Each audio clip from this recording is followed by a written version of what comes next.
Bonjour tout le monde, Marjorie Théodore au micro. Aujourd'hui, nous parlons du sujet de mère au foyer. Nous allons apporter un peu de lumière sur le choix de rester au foyer ou retourner travailler. Les mères sont peu à faire le choix d'abandonner un emploi pour rester auprès de leurs enfants en bas âge. Les services de garde au Québec sont parmi les plus avantageux au monde. Toutefois, une majorité de mères retourner au travail après leur congé de maternité est un choix difficile. En plus, socialement, de nos jours, les mères au foyer suscitent de l'étonnement, c'est pas valorisé.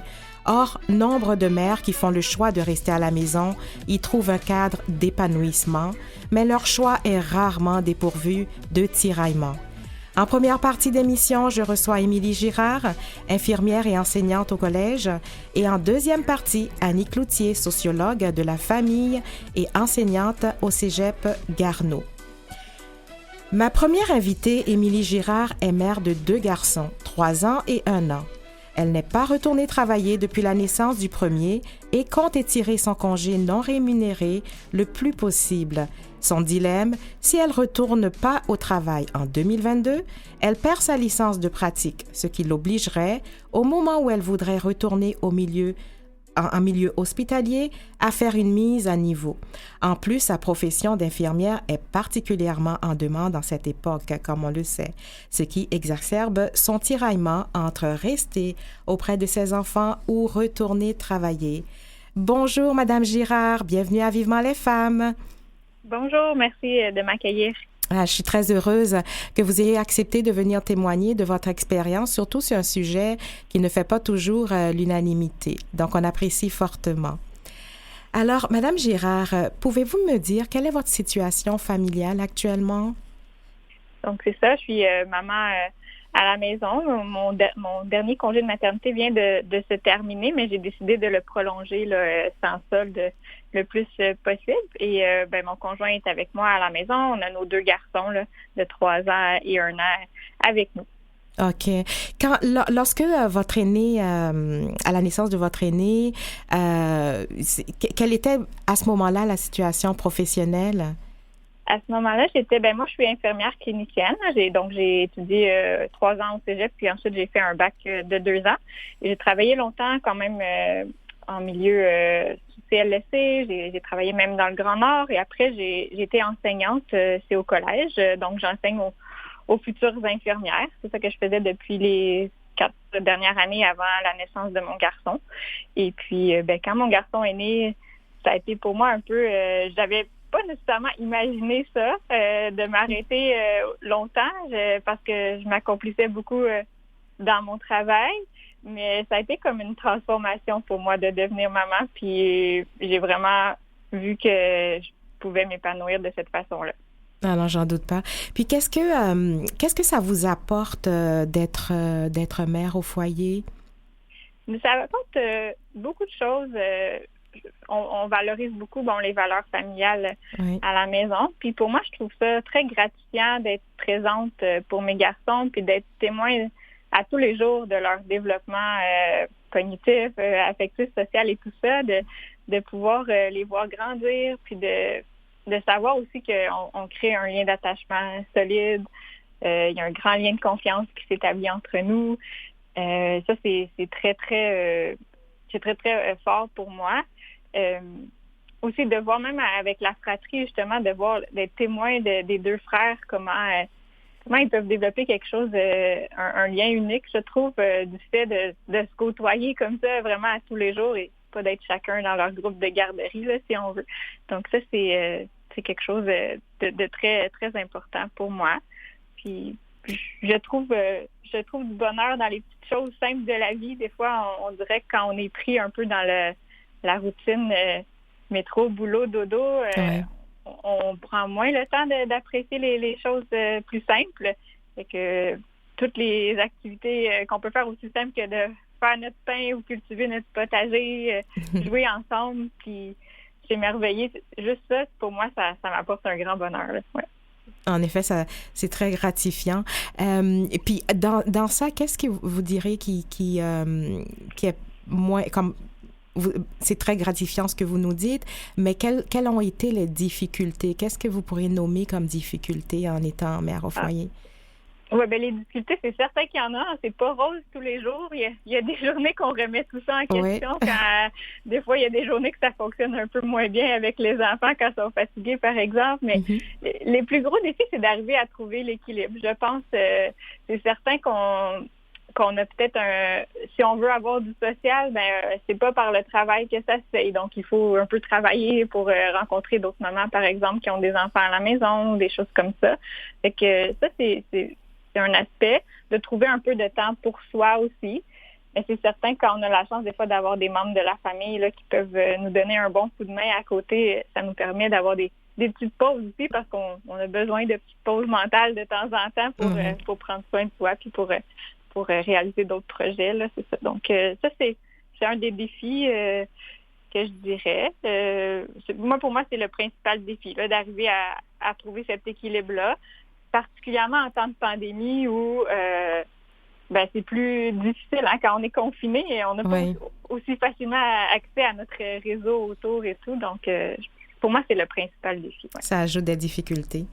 Puis, qu'est-ce que vous diriez au niveau des sacrifices financiers? Est-ce que il a fallu en parler avec votre conjoint et puis il y a certains sacrifices financiers? Bien, c'est certain que c'est un des gros questionnements quand même quand on est privé de salaire pendant une certaine période.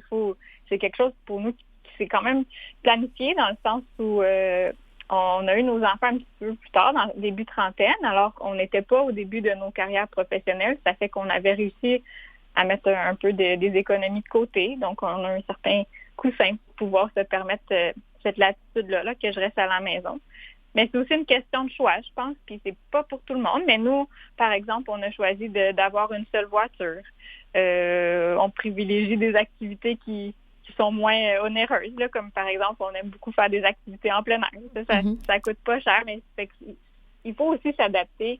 Donc, pour nous, ça convient. Ce rythme de vie-là nous convient bien, mais je suis très consciente que c'est pas tout le monde pour qui ça peut bien fonctionner parce que, bon, des fois, il y en a qui doivent absolument retourner pour avoir un salaire ou parfois, c'est ça, dépendamment du rythme de vie de chacun. Donc, pour nous, ça fonctionne bien comme ça. OK. Alors, pour ceux et celles qui viennent de se joindre à nous, je m'entretiens avec Émilie Girard, infirmière et enseignante au collégial, qui a fait le choix de rester au foyer dès la naissance de son premier enfant. Madame Girard, je vous amène un petit peu vers le regard de l'autre. Quel regard votre entourage pose sur vous, sur cette décision? C'est sûr que ça pose des questions. Les gens autour, souvent, ils demandent, t'aimerais pas mieux les envoyer à la garderie et tout ça. J'ai entendu toutes sortes de commentaires. Là. Un qui revient vraiment souvent, puis pour moi, je trouve ça un peu étonnant, mais c'est tu es vraiment bonne de faire ça, moi, je serais pas capable. Ça, je l'ai entendu vraiment souvent, puis ça m'étonne un peu parce que je pense pas que c'est une question d'être capable ou non. C'est plus une question de voir si ce mode de vie-là peut nous convenir, puis si on est bien avec ça de le faire. Alors, ça, c'est ça. Donc, il y a quand même toutes sortes de commentaires. C'est pas une décision que la majorité des femmes prend de nos jours. Fait que c'est sûr que tout ce qui est un petit peu hors norme, ça questionne plus. Oui. Puis, est-ce que vous sentez que c'est valorisé resté au foyer? Oui. Pas particulièrement. Même on entend souvent justement les gens par rapport, on a tellement, comme vous l'avez dit, on a tellement un bon système pour les centres de la petite enfance au Québec et tout. Je pense que dans la société, c'est pas nécessairement organisé pour permettre ce choix-là facilement avec les femmes. Puis, dépendamment aussi de notre emploi, c'est pas facile de prendre la décision là, de mettre ça un peu de côté. Oui. Donc, je pense pas que c'est valorisé. Par contre, je pense qu'il y a un certain retour quand même vers ça. Je pense qu'il y a de plus en plus de personnes, au moins, qui se posent la question. Oui. Je pense parce que, justement, on est beaucoup dans une société de performance. On doit être performante au travail, performante comme maman et tout ça. Puis je pense que c'est c'est difficile de trouver l'équilibre dans tout ça. Puis je pense que ça peut être très, très, très stressant de vouloir bien faire les choses dans toutes les sphères de notre vie. Oui. Je pense que moi, ça me permet à tout le moins de me concentrer pour le moment sur un aspect. Donc, je pense que mon stress est réduit par rapport à ça, oui. Puis, dans un monde idéal, vous resteriez au foyer jusqu'à ce que vos enfants aient quel âge, à peu près? Dans mon monde idéal, c'est au moins jusqu'à l'entrée scolaire, au moins. Mais c'est certain que là, comme vous l'avez dit, là, je suis en grand questionnement parce que justement, de mon côté, en étant infirmière, puis je le comprends, là, si je veux exercer et être compétente, je dois garder un certain niveau de compétence aussi et rester dans le bain un peu. Alors là, c'est mon tiraillement entre devoir aller travailler, particulièrement en temps de pandémie. Là, à chaque fois que le premier ministre demande pour aller donner un coup de main, ça m'interpelle. Puis là, je me demande, est-ce que je fais la bonne chose de rester à la maison? Alors là, mais c'est ça mon tiraillement actuellement. Là. Ouais. Alors, un tiraillement qui va se poursuivre jusqu'à ce que vous preniez la décision, je suppose. Oui, c'est ça. Donc, Madame Girard, c'est tout le temps que j'avais avec vous. Donc, je vous remercie parce que à travers votre témoignage, on prend un peu l'ampleur aussi d'une telle décision pour une femme de nos jours. Donc, oui. Merci vraiment d'avoir partagé votre quotidien avec nous. Ben, ça m'a fait plaisir, puis j'espère que si ça peut en inspirer quelques-unes à faire ce choix-là, tant mieux. Ah ben merci. Merci. Merci. C'est moi le lave-vaisselle humain, la petite femme au foyer, celle qu'on appelle maman, pas seulement les enfants. Quand à la fête des mères, on m'offre un aspirateur, je baisse la tête et je pleure. La la la la la la la la la la la la la la la. Mon sport de l'après-midi, c'est le rallye caddie. Pas besoin de fitness pour une maman qui se presse. Faut dire que le second veut un nouveau cartable et que le dernier se tient bien à table. La la la la, vous avez peut-être oublié qu'il y a des portes jartelles sous mon tablier, un cœur de braise dans la poitrine de la femme au foyer. Emmenez-moi chez Sephora. Je veux des bagues à tous mes doigts, à mes doigts glisser des bijoux. Les gants Mappa ne me disent plus rien du tout.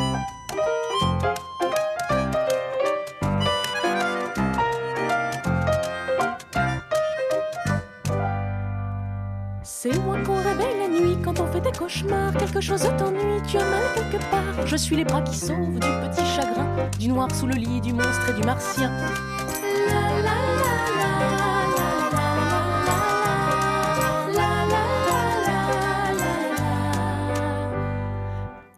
J'ai peur la nuit et que je tremble aussi. C'est dans vos bras chéris que je me réfugie. Si je n'avais aucune crainte, je me mettrais en danger. Chercherais des contraintes pour que vous me protégiez.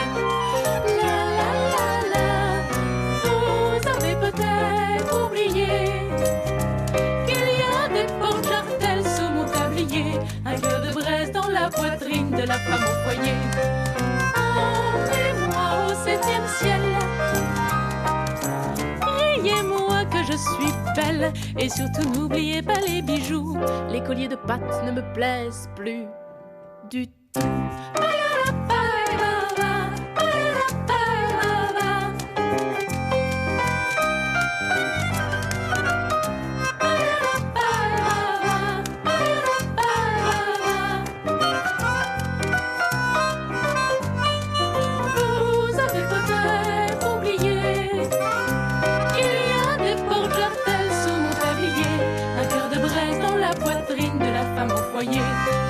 Emmenez-moi au 7e ciel. Priez-moi que je suis belle. Et surtout n'oubliez pas les bijoux. Les colliers de pâte ne me plaisent plus du tout. Nous avons écouté Marie Renaud, femme au foyer. Avant la pause, nous avons entendu le témoignage de Madame Girard, infirmière et enseignante, qui a décidé de rester au foyer à la naissance de ses enfants. Alors, je vais poursuivre maintenant avec Annie Cloutier, sociologue de la famille et enseignante au Cégep Garneau. Son mémoire de maîtrise « Mère au foyer scolarisé de la classe moyenne », de même que son essai « Aimer, materner, jubiler », édition VLB 2014, fonde-t-elle une sommité au Québec sur le sujet. Elle est elle-même restée auprès de ses garçons qui ont maintenant 25 ans et 18 ans pendant 10 ans avant de retourner aux études. Alors, bonjour Madame Cloutier et bienvenue à Vivement les femmes. Bonjour à vous, merci de m'avoir invitée. Merci de nous permettre d'avoir un regard plus éclairé sur le sujet. Donc, je vais poursuivre avec vous. Madame Cloutier, dans votre essai « Aimer, materner, jubiler », déjà, vous avez écrit « À 14 ans, vous répondez dans le cadre d'un cours à la question « Que pensez-vous des mères au foyer ?»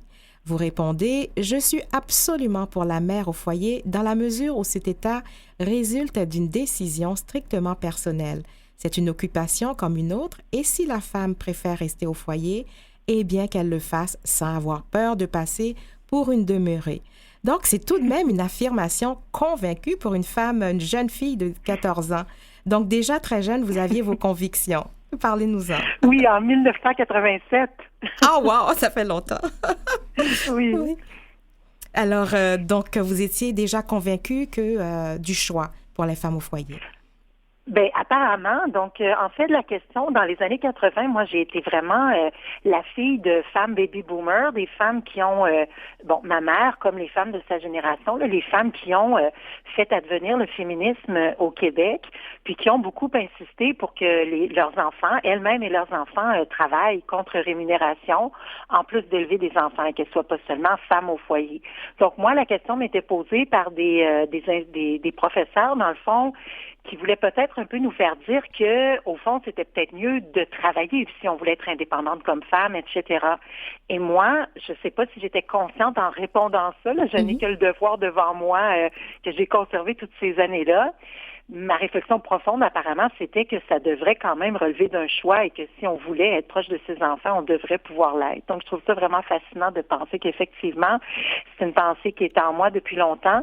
En dépit du contexte, on pourrait dire, où les mères de mes amis travaillaient en fait déjà là, dans la société là, et n'étaient pas à la maison auprès de leurs enfants. Oui, tout à fait.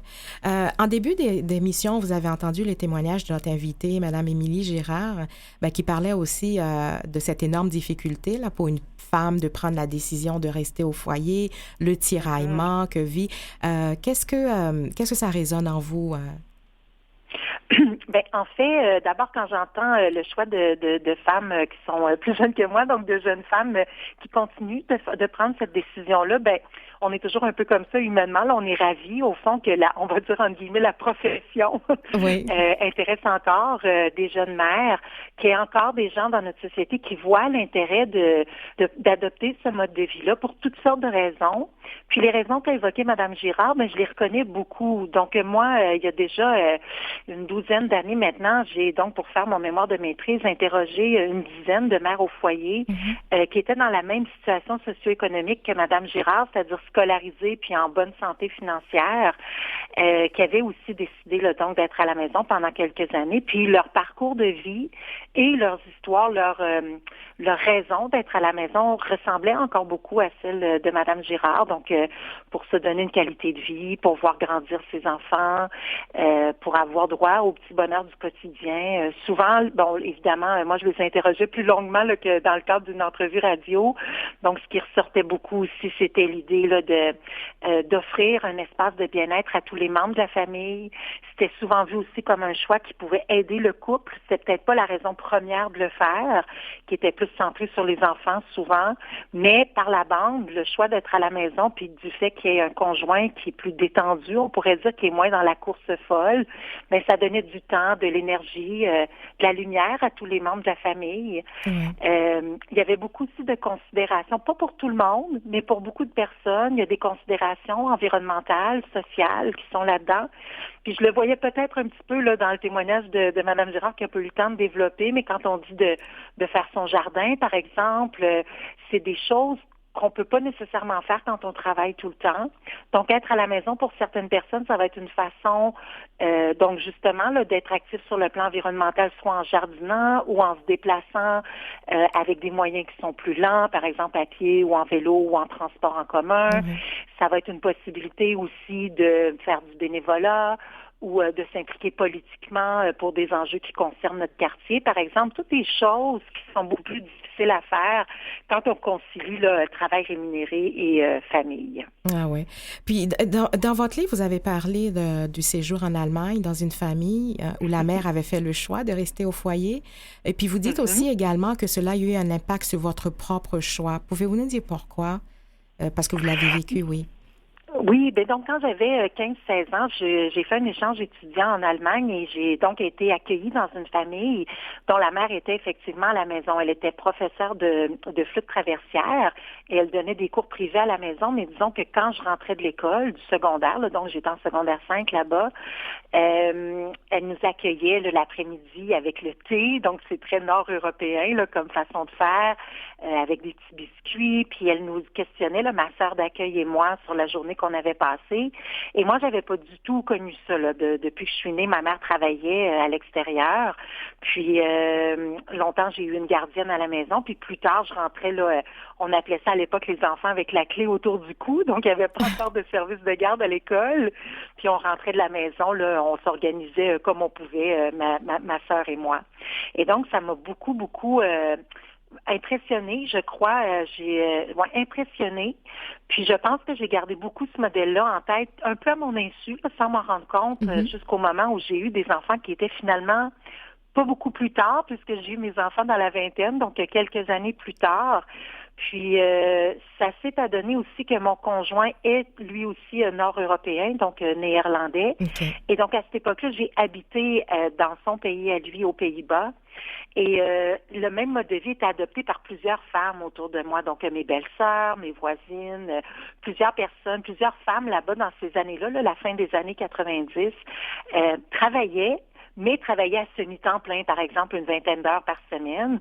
Puis le mot d'ordre, nationalement, ça semblait vraiment être, de travailler, mais de quand même être beaucoup à la maison, un peu pour les mêmes raisons que les mères font le choix ici d'être à la maison, c'est-à-dire donner plus de temps à l'ensemble de la famille, donner une certaine qualité de vie, avoir du temps pour faire des activités avec les enfants, etc.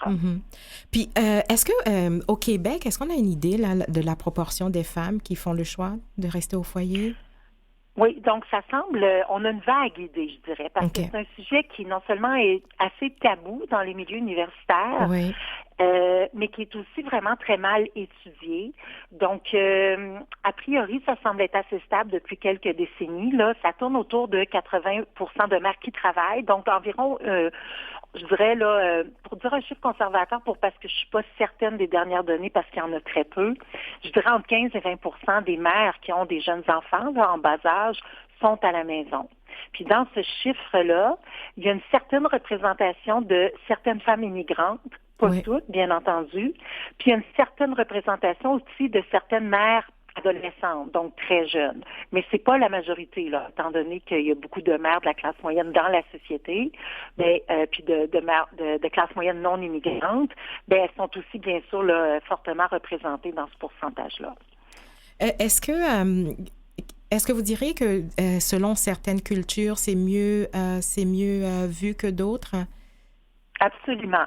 Donc, c'est pas pour rien. Donc, justement, disons, chez les femmes immigrantes, si on prenait la proportion de mères au foyer, on aurait un chiffre beaucoup plus haut que 15 à 20%. Mais dans l'ensemble de la population, ça se reflète pas tant que ça. Puis évidemment, il faut nuancer beaucoup. Là, on veut pas du tout tomber dans les stéréotypes non plus. Chez les femmes immigrantes au Québec, il y a aussi beaucoup de femmes qui désirent, qui souhaitent vraiment travailler contre rémunération, puis qui le font aussi. Mais il n'empêche que souvent, dans plusieurs cultures, en tout cas de pays d'origine, l'occupation va être plus valorisée. On pense tout de suite aux pays maghrébins, par exemple. Il y a beaucoup de femmes immigrantes ici qui viennent du Maroc, de la Tunisie, de l'Algérie, etc.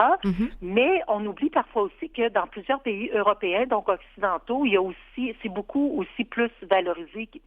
Je l'ai mal exprimé, donc pas beaucoup plus, mais souvent un peu plus valorisé qu'ici. Donc notamment dans les pays que j'ai évoqués, en Allemagne, en France aussi, dans les pays du sud de l'Europe, un peu partout en Europe finalement, puis même aux États-Unis, qu'il faudrait pas oublier, où il y a où la question est beaucoup plus divisée, puis il y a peut-être environ, grosso modo, la moitié des mères d'enfants en bas âge qui restent à la maison et l'autre moitié qui travaillent contre rémunération. Donc c'est beaucoup beaucoup plus égale, on va dire, en termes de représentation là, qu'ici au Québec. OK. Puis, il y a aussi toujours l'aspect financier là, qui vient aussi dans la balance. Qu'est-ce que vous diriez, vous, à une femme qui doit prendre cette décision et puis qui a l'aspect financier qui joue entre le couple aussi? Absolument. Donc, étonnamment, ce que la recherche montre, puis là, je me base beaucoup sur les recherches d'Hélène Bello, qui est une sociologue québécoise, c'est que les gens, au fond, ne pensent pas tant que ça à la question financière et hésitent à en parler avec, je vais dire, leur conjoint, mais ça pourrait bien sûr être une conjointe aussi. Les gens ont beaucoup de difficultés à évoquer franchement ces questions-là, à poser la question qui tue. Donc, par exemple, on va avoir un enfant maintenant. Moi, je souhaiterais être à la maison, donc mettre mon travail sur pause et avoir moins de revenus. Est-ce que tu consens à en faire plus pour le budget familial? Ou est-ce que tu consens à m'en donner, à moi, en mettre plus dans des REER communs, par exemple, pour que j'y ai pas de manque à gagner, étant donné que je prends une décision qui peut être bénéfique pour l'ensemble de la famille. Donc, c'est vraiment une question que les gens ont beaucoup de difficultés à aborder parce que l'argent, c'est souvent perçu un peu comme le contraire ou en opposition au sentiment amoureux. Donc, les gens craignent en général que si on parle de questions financières, ça veut dire qu'on s'aime moins. Donc, ce que je voudrais dire aux gens qui envisagent cette question-là, c'est d'essayer de vaincre cette peur-là ou ce tabou-là, parce qu'au contraire, je pense qu'être capable de parler de ces questions-là, c'est un signe. C'est une façon de renforcer sa relation, de l'amener plus loin, de réfléchir à ce qu'on essaie de construire ensemble. Et par ailleurs, c'est tout à fait indispensable là, pour faire ce choix-là sans être pénalisé au bout du compte si jamais il y avait séparation. Il faut vraiment être en sécurité financière. Il faut qu'il y ait des choses qui soient mises là, par écrit. Donc, ce qui est possible au Québec, d'abord, si vous êtes marié, vous êtes protégé de facto. Mais si vous ne l'êtes pas, ce qui arrive quand même très souvent, là, la plupart des enfants au Québec viennent au monde hors mariage. Si vous n'êtes pas marié, prenez le temps de faire un contrat d'union de fait avec votre conjointe ou votre conjoint pour vraiment là, établir sur papier que, advenant de séparation, vous aurez droit peut-être à, c'est à négocier avec votre conjointe ou votre conjoint, mais vous aurez droit à un certain montant ou ça peut être négocié de toutes sortes de façons là. Oui. Ça pourrait être, par exemple, si je prends le cas de Mme Girard, dont je connais pas du tout la situation, mais par exemple, ça pourrait être de dire maintenant je retourne pas travailler, donc je perds mes qualifications en tant qu'infirmière, mais si jamais on se séparait, tu me soutiendrais financièrement le temps que je retourne chercher mes qualifications. Madame Cloutier, nous allons juste faire une petite pause puis nous allons revenir là-dessus. Vous écoutez Vivement les femmes avec Marjorie Théodore. Je poursuis avec Madame Cloutier, sociologue de la famille et enseignante au Cégep Garneau. Madame Cloutier, nous nous sommes laissés un peu sur l'aspect financier. Il y avait une petite pause. Donc, est-ce qu'il y a quelque chose que vous vouliez ajouter? Non, vraiment, je voulais simplement insister, donc, pour les femmes que, encore une fois, la profession, entre guillemets, attire, de justement prendre le temps de bien coucher sur papier l'entente financière qui va les lier avec leur conjointe ou leur conjoint, au cas où il y aurait une séparation qui surviendrait là, à l'avenir, pour pas qu'elles se retrouvent là, très désavantagées sur le plan financier parce qu'elles ont fait le choix d'être à la maison, puis donc de gagner moins de revenus. Oui. D'accord, merci beaucoup. Donc, dans votre livre, on voit qu'il y a beaucoup question aussi d'égalité, puis vous vous dites vous-même féministe, mais il semble que le féminisme parle rarement maintenant, là, sinon jamais, de la mère au foyer. Pourquoi, selon vous? À mes yeux, c'est vraiment le tabou ultime. Donc, je répète souvent que au sein du féminisme, il y a des questions très controversées telles que le port du voile ou le travail du sexe qui déchirent le féminisme, mais au moins on en parle. Donc, il y a des positions très campées, mais au moins c'est discuté à l'intérieur du féminisme, alors que le fait de ne pas gagner son propre salaire, ça c'est vraiment, vraiment au Québec. Je le répète, là, aux États-Unis, c'est pas du tout comme ça, le tabou là, ultime. Je pense que la raison pour laquelle on l'évoque peu, c'est d'abord très pragmatique, c'est-à-dire que les féministes qui font des études, qui dirigent un peu, qui mènent la pensée là, au sujet de ce que c'est d'être l'égalité entre les femmes et les hommes, c'est par définition souvent des universitaires qui donc elles-mêmes travaillent contre rémunération et concilient famille et travail. Donc, elles ne connaissent pas nécessairement la réalité des mères au foyer. Parfois, elles la connaissent via l'expérience de leur mère ou de leur grand-mère, puis elles ont l'impression que cette expérience-là a été négative, ce qui est parfois vrai, puis parfois pas, parfois plus complexe aussi. Donc, puis, bien évidemment, au Québec, on a toutes, là, depuis quelques générations maintenant, reçu très profondément le message que être une féministe, être une femme autonome, être une femme saine, même, j'irais jusqu'à dire, c'est vraiment gagner sa vie, là, toujours dans un but d'indépendance et d'autonomie. Donc, dans mon livre, ce que j'essaie de démonter, c'est justement cette question-là d'autonomie et d'indépendance. Je commence par rappeler qu'évidemment, d'un point de vue sociologique, il n'y a pas un être humain sur Terre qui est autonome et indépendant. Là. Oui. On ne peut pas survivre là, tout seul. On a tous besoin de liens, d'entraide, etc. Puis, j'essaie de montrer aussi que si cette entraide-là ne vient pas, mettons, des conjoints là, d'une union stable, ben elle va venir de d'autres sources. Donc, par exemple, une femme qui travaille contre rémunération puis qui a des enfants aussi, ben elle sera peut-être pas, entre guillemets, entretenue par sa conjointe ou son conjoint, mais elle va être, entre guillemets, entretenue par l'État via, par exemple, la prestation d'assurance parentale. Donc, d'essayer un peu de nuancer l'idée qu'avoir des enfants, là, c'est forcément quelque chose qu'on doit faire soi-même puis gagner sa vie aussi, parce que d'une façon comme une autre, il y a toujours des gens qui nous aident et il y a toujours l'État qui nous aide aussi, puis soit dit en passant, peut-être même pas tout à fait suffisamment. Oui. Puis on constate aussi avec tout ça que même un peu comme les femmes en sciences, les femmes sont sous-représentées dans les médias ou dans les œuvres de fiction. Les modèles de mères au foyer, on dirait qu'on tend à ne plus les présenter, ou sinon, si on les présente, c'est souvent aussi des femmes qui sont très riches et puis qui ont la capacité de prendre une décision comme ça. Puis, selon vous, est-ce qu'il manque de modèles de mères au foyer? Absolument.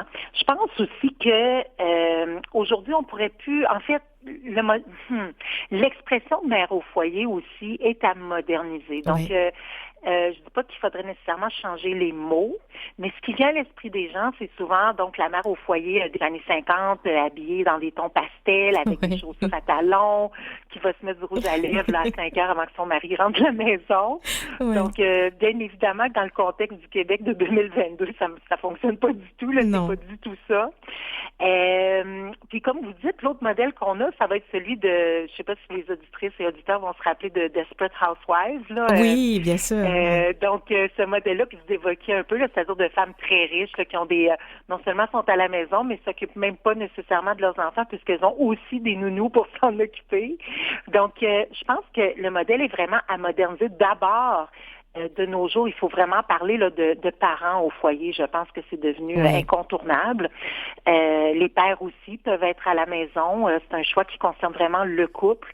Ça peut aussi être un choix qui est séparé en deux. Ça pourrait être les parents qui sont qui travaillent chacun la moitié du temps. Ça serait beaucoup plus en phase, je pense, comme idée là, de ce que c'est de travailler moins pour avoir plus de temps pour sa famille. L'autre chose aussi, c'est de démolir l'idée que quand on est à la maison, c'est qu'on a fait de nos enfants notre projet unique là, de vie, là, qu'on est constamment sur le cas de nos enfants, puis que tout ce qu'on fait, notre seule préoccupation, là, 24/24, c'est de faire ce qu'il y a de mieux pour nos enfants. Donc, il y en a des parents comme ça, c'est une possibilité, mais la majorité des parents qui sont à la maison, selon mes recherches, là, ne voient pas du tout l'occupation comme ça. Là. C'est-à-dire que souvent, les mères au foyer ou les parents au foyer, maintenant, ont d'autres occupations aussi, comme je le disais tout à l'heure, peuvent faire du bénévolat. Moi, j'ai écrit mes romans pendant que j'étais à la maison. Il y en a d'autres qui font faire du travail à distance un peu à temps partiel. L'idée d'être mère à la maison, c'est pas d'être exclusivement au service de ses enfants. C'est vraiment plutôt de disposer de ce que des femmes que j'ai interrogées appellent un réservoir de temps, puis de pouvoir être plus souvent disponible plus rapidement quand il y a un besoin qui se fait sentir. Donc, si un enfant, par exemple, vit une crise, pour quelque raison que ce soit, je sais pas, moi, fait de l'anxiété, ce qui est quelque chose de très fréquent de nos jours, bien, le parent qui est pas tu sais, qui n'est pas lié à aucun travail fixe, peut plus rapidement répondre aux besoins de l'enfant, lui donner de l'espace pour être détendu, pour reprendre du courage, etc., que si les deux parents là, étaient là, pris par des emplois là, très, très demandants. Oui. Donc, c'est plus cette idée-là. Là. Il faut rompre avec l'idée de la mère au foyer, là, justement, là, qui s'oublie complètement elle-même pour juste être au service de son mari ou de ses enfants. C'est plus ça comme idée. Exactement. Puis, j'étais bien contente de vous parler de parents au foyer parce que j'avais une question pour savoir si le thème mère au foyer était désuet. Puis, en parlant de parents au foyer, est-ce qu'on a des statistiques sur les pères qui décident de prendre cette décision? Non, en fait, à ma connaissance, il n'y en a pas vraiment. La seule chose qu'on croit constater, c'est que ça pourrait être en augmentation, mais c'est vraiment encore... c'est vraiment rare, en fait, finalement. Okay. Donc, ce qu'on a, c'est des pères qui prennent de plus longs congés de paternité. Et ça, c'est ma collègue, la sociologue Valérie Harvey, qui l'étudie de près. Donc, elle a un paquet de statistiques là-dessus. Mais sinon, des pères qui vraiment abandonnent leur lien à l'emploi pendant un certain temps là, pour vraiment s'occuper des enfants, il y en a. Et c'est beaucoup plus valorisé, soit dit en passant. Donc, ces pères-là vont souvent être très félicités parce que ça, c'est quelque chose qui est original puis qui est nouveau, que si une mère fait le même choix.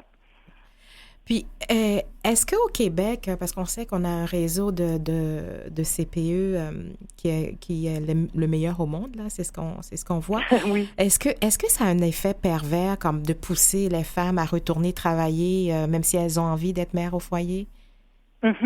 Bien, l'effet va être pervers seulement si, comme vous l'avez formulé, le souhait intime d'une mère, ce serait d'être à la maison, mais que, comme on a tout mis le budget, on pourrait dire, sur le réseau des CPE et sur l'assurance parentale, qui est un gros poste de dépense au Québec, dont plusieurs personnes sont fières, puis je pense à raison, là, bien là, ça peut être un problème. Parce que, justement, toutes nos politiques familiales sont résumées dans ces deux grosses pièces-là. OK? Et ces deux politiques familiales-là sont des politiques qui incitent les gens à travailler. Donc, le CPE, c'est évident, c'est conçu pour des gens qui veulent continuer à travailler tout en ayant des enfants. Et l'assurance parentale, bien, pour y avoir droit, il faut travailler. Oui. Donc, dans mon cas à moi, par exemple, j'avais pas travaillé avant d'avoir mes enfants. J'ai jamais eu d'assurance parentale. Donc, il fallait que j'ai déjà les reins assez solides pour assumer ce choix-là. Donc, pour une mère qui désire être à la maison puis qui veut pas vraiment, par exemple, retourner travailler entre la naissance de 2 de ses enfants et qui aura donc pas droit à l'assurance parentale puis qui demande pas d'avoir accès à un CPE, bien, c'est sûr qu'il n'y a pas de politique comme il y en a dans d'autres provinces canadiennes, par exemple, qui vont lui donner des allocations familiales dignes de ce nom. Donc, on en a, là, certaines allocations familiales au Québec, mais c'est vraiment pas très élevé. C'est pas suffisant, en tout cas, pour assurer là, un revenu de substitution, on pourrait dire. Et à mon avis, c'est voulu comme ça. Okay. Le choix qu'on fait au Québec, c'est vraiment d'essayer de pousser les femmes vers le travail. Si on leur donnait une allocation plus élevée, une allocation parentale, je pense qu'il y en a beaucoup qui craindraient que ça fasse en sorte que les femmes soient moins autonomes financièrement et qu'elles restent à la maison. Donc, c'est des arguments qui se défendent vraiment d'un point de vue féministe, mais c'est des arguments là, que moi, je débat dans mon livre, là, dont j'essaie de faire voir l'autre versant aussi. Mais soit dit en passant, là, je suis pas complètement là, contre ces arguments-là. Là. Il y a quand même un aspect auquel il faut définitivement faire attention. OK. Puis pour vous, qu'est-ce que ça devrait être un monde authentique, égalitaire à ce niveau-là? Un monde vraiment égalitaire sur le plan des soins des enfants? Des soins des enfants, oui, bien sûr. Bien, je pense que il faut abandonner l'idée là, d'une égalité rigide et mathématique où est-ce que les hommes font exactement les mêmes tâches que les femmes. Oui. D'abord, de plus en plus, les conceptions qu'on a maintenant de c'est quoi être un homme, c'est quoi être une femme, c'est beaucoup plus flou que ça l'était auparavant. Il y a beaucoup de zones communes, de troncs communs entre les deux. De plus en plus, on va parler plutôt de parents, justement. Des fois, c'est 2 mères, des fois, c'est 2 pères, etc. Oui. Donc, déjà là, l'égalité apprend un visage nouveau à cause de ça. En même temps, je pense que traditionnellement, partout dans le monde, dans la grande majorité, presque l'entièreté des sociétés humaines, les mères ont développé une culture extrêmement riche puis extrêmement ancienne de ce que c'est de s'occuper des enfants. Puis je trouverais ça dommage d'un point de vue presque strictement anthropologique qu'on perde ça.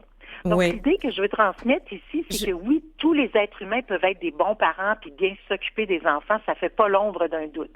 Mais les personnes qui se sont traditionnellement vues comme des femmes et qui sont des femmes ont développé une expertise particulière, puis c'est comme si, ça va paraître un peu bizarre, mais c'est comme si je voudrais pas non plus qu'une espèce, là, je mets des gros gants blancs et guillemets, là, mais d'appropriation culturelle du fait d'être mère au foyer sans plus. C'est-à-dire que je voudrais qu'il demeure quand même une certaine reconnaissance de la part que les personnes qui se voient comme des femmes ont apporté aux soins, aux enfants et à la vie familiale, tout en rendant ça disponible et accessible pour l'ensemble de l'humanité. Donc, les personnes de tout genre, les hommes, les personnes non-binaires, etc. Oui. Madame Cloutier, c'est très intéressant. Restez avec nous, on va aller vers une chanson et puis vous retrouver par la suite. D'accord.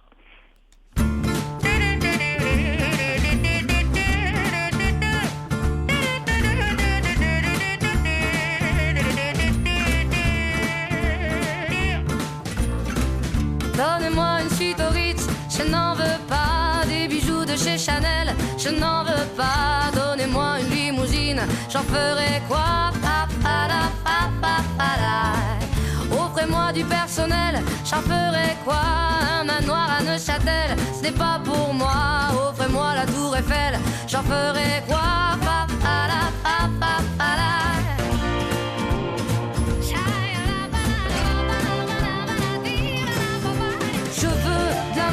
De la joie, de la bonne humeur, ce n'est pas votre argent qui fera mon bonheur. Moi je veux crever la main sur le cœur. Allons ensemble découvrir ma liberté. Oubliez donc tous vos clichés. Bienvenue dans ma réalité.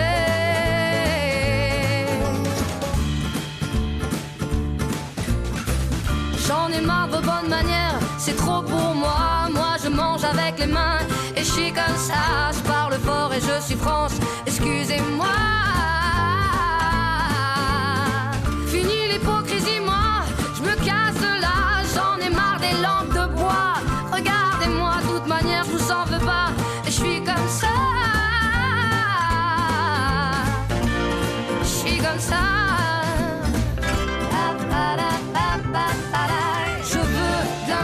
De la joie, de la bonne humeur, ce n'est pas votre argent qui fera mon bonheur. Moi je veux crever la main sur le cœur. Allons ensemble découvrir ma liberté. Oubliez donc tous vos clichés. Bienvenue dans ma réalité.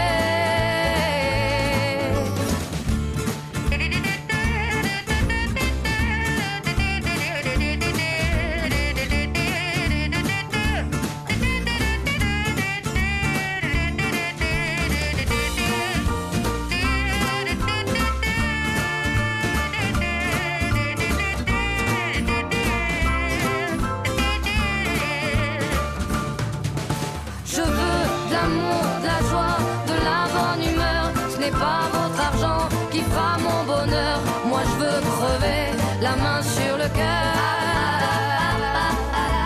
Allons ensemble découvrir ma liberté.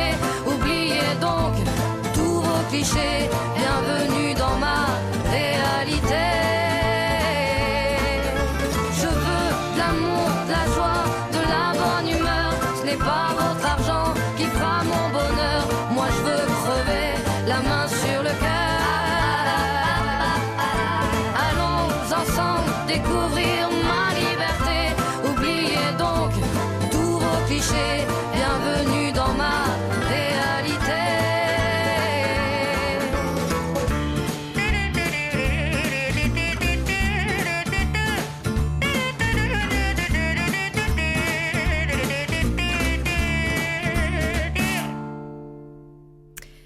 Zaz qui nous invite à oublier tous nos clichés. Donc, je suis encore en compagnie de Mme Annie Cloutier, sociologue, enseignante au Cégep Garneau, auteure de l'essai « Aimer, materner, jubiler ».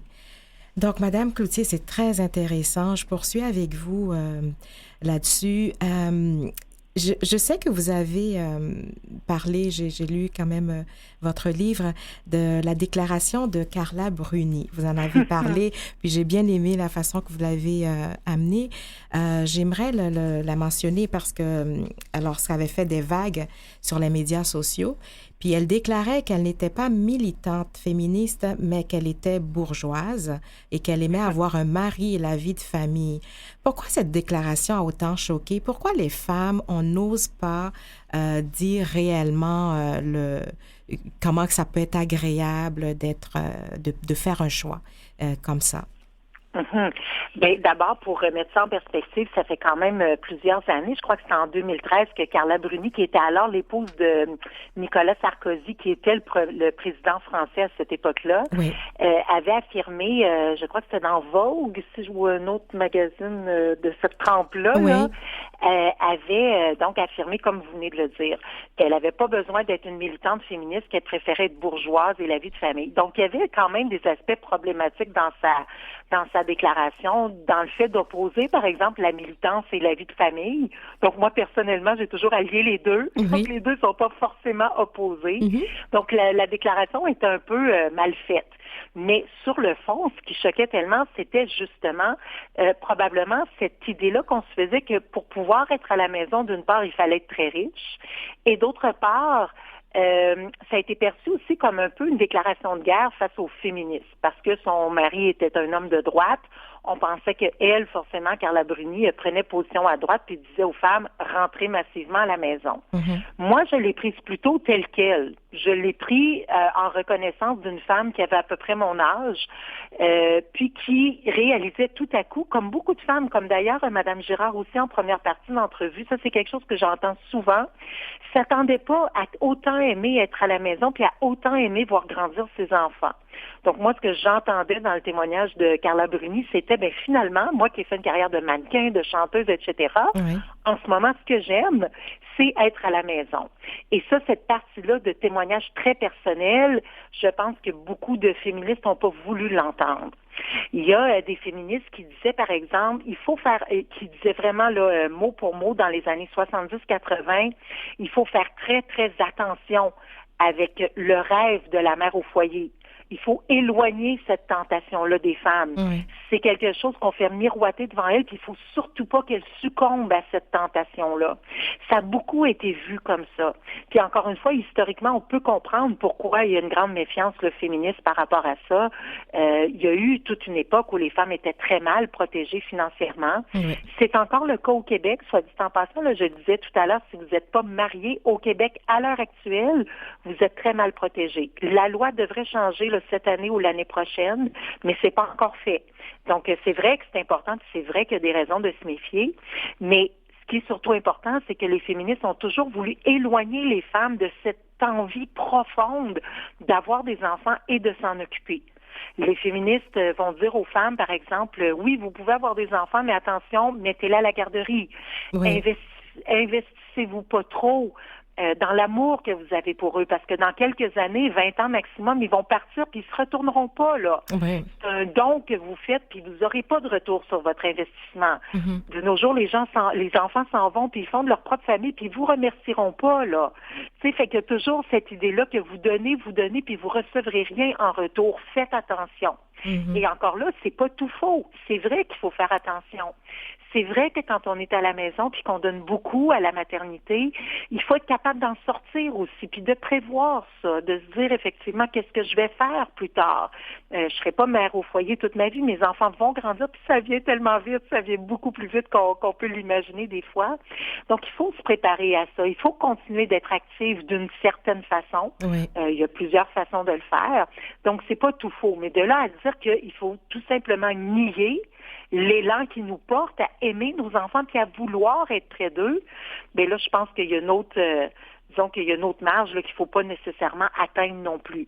Moi, je pense, puis c'est ce que je dis dans mon ouvrage aussi, que c'est pas pour rien qu'on a envie d'être proche de nos enfants. Il y a une question qui est tout simplement de survie humaine là-dedans, mais il y a aussi une question sociale, que des parents soient proches de leurs enfants pour les comprendre, apprendre à vraiment savoir là profondément qui ils sont, de quoi ils ont besoin.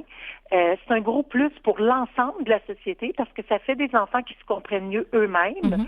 Puis là, je veux pas dire par là que si on travaille, on comprend pas nos enfants. Là, c'est pas une opposition que je fais.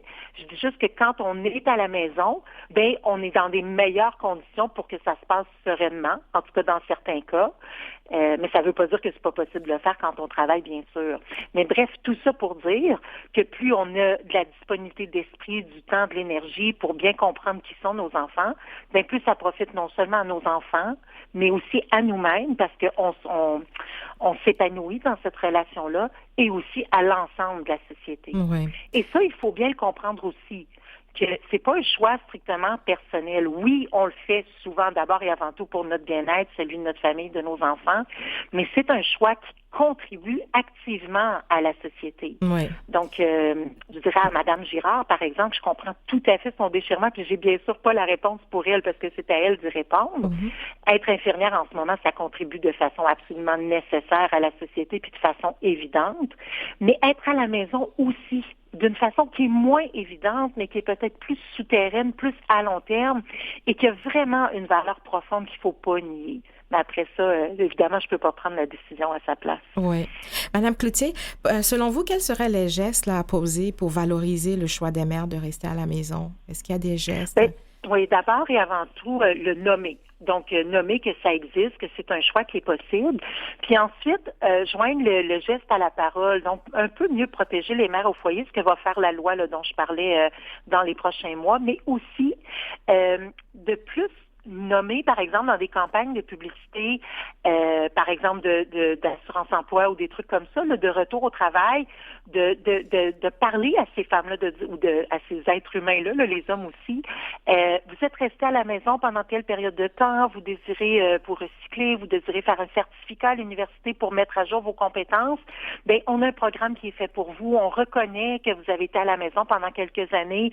On reconnaît que c'est un parcours qui est valable et que vous devriez pouvoir vous réinsérer en emploi d'une façon quand même assez souple et sans douleur, alors qu'aujourd'hui, on a encore le fameux problème du, entre guillemets, trou dans le CV.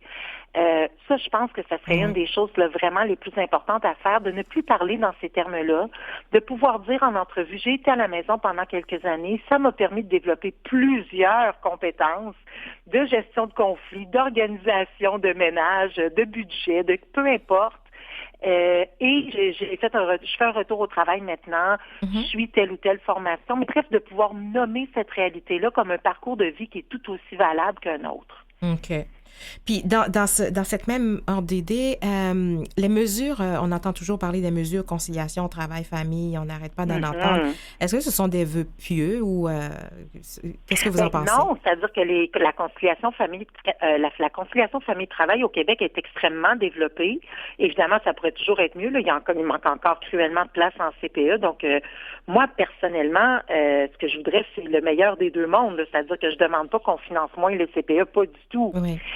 Donc, pour ce qui est de la conciliation, on a quand même le vent dans les voiles au Québec. Ce qu'on ne soutient pas, c'est la non-conciliation. C'est le choix de la personne qui veut faire seulement de la maternité, seulement l'aspect famille. Ça, c'est presque pas soutenu au Québec, malheureusement. OK. Parfait. Donc, vous avez été 10 ans à la maison. Est-ce que vous referiez le même choix? Alors, si on vous remet actuellement en 2021, 2022? Oui, absolument, de tout cœur. C'est les plus belles années de ma vie. Donc, je suis encore vraiment super épanouie. Maintenant que je suis enseignante à temps plein, j'adore mon métier, je suis très heureuse. Mais les années que j'ai été à la maison avec mes enfants, puis la vie de communauté. Moi, j'ai eu la chance d'être mère au foyer dans un quartier où il y en avait d'autres et où on vivait beaucoup de choses en communauté. Ça a été vraiment les plus belles années de ma vie. Puis je le dis avec une certaine nostalgie, mais sans dépit. Là, je suis très curieuse de savoir ce que la vie va m'apporter par la suite. Mais ces années-là, pour moi, c'est irremplaçable. Vous avez parlé aussi des gestes qu'on devrait poser pour motiver les mères à rester à la maison. Donc, quels seraient les gestes aussi pour combattre aussi ce sentiment qu'on a souvent de ne pas contribuer à la société? Est-ce qu'il y aurait d'autres gestes à faire? Ben, il y aurait plusieurs gestes. En fait, c'est que ce sentiment-là émerge d'une représentation sociale qui oppose, au fond, le travail productif, ce qu'on perçoit comme du travail productif qui contribue à la société, et le travail reproductif, qui est le travail des soins. Donc, les gestes, c'est-à-dire qu'il y aurait un travail vraiment là, sur l'ensemble de la société pour remettre à l'honneur le fait de prendre soin de ses enfants, qu'on soit à la maison ou pas. Puis dans les gestes plus concrets, si vous avez des gens autour de vous qui ont cette occupation-là, qui font ce travail-là, ben c'est justement de l'apprécier, de le voir, de le reconnaître, de le nommer, de dire des choses comme wow, c'est une façon intéressante ou originale de contribuer à la société. Et donc de dire à ces personnes-là qu'on voit ce qu'elles font et qu'elles font œuvre utile elles aussi, au même titre que les personnes qui travaillent là, dans un travail rémunéré. Merci Madame Cloutier, c'est vraiment fort agréable. Donc, un plaisir de vous avoir eu à l'antenne. Je remercie mes deux invités, Madame Émilie Girard, infirmière et enseignante, et Annie Cloutier, sociologue de la famille et enseignante au Cégep Garneau. Ainsi s'achève notre émission. Merci à toute l'équipe, Nicolas Sartam à la mise en onde, Lynn Roy à la recherche, Jean-Sébastien, chef de la diffusion technique. Ici Marjorie Théodore, qui vous dit à la semaine prochaine.